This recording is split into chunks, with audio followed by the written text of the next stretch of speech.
Dahil meron tayong tirang kanin at malapit na rin po itong mapanis, sayang naman kung hindi natin mapakinabangan. Ito ang gagawin nating patuka sa ating mga alagang shamo mga pre. Lagyan lang natin ng konting GMP3 na may halong crack corn at syempre lalagyan din natin ng Bitmint Pro para mas magana silang kumain.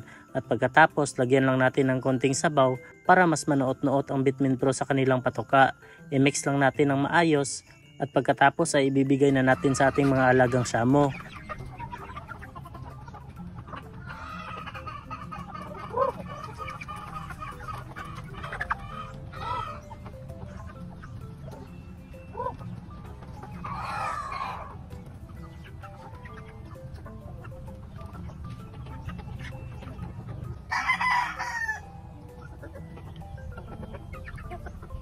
Tingnan nyo naman mga pre, sobrang lulusog at ang lalakas nilang kumain. Pagdating talaga sa pagkain, itong mga alaga nating shamo ay walang pinipili. So ayun lang, salamat.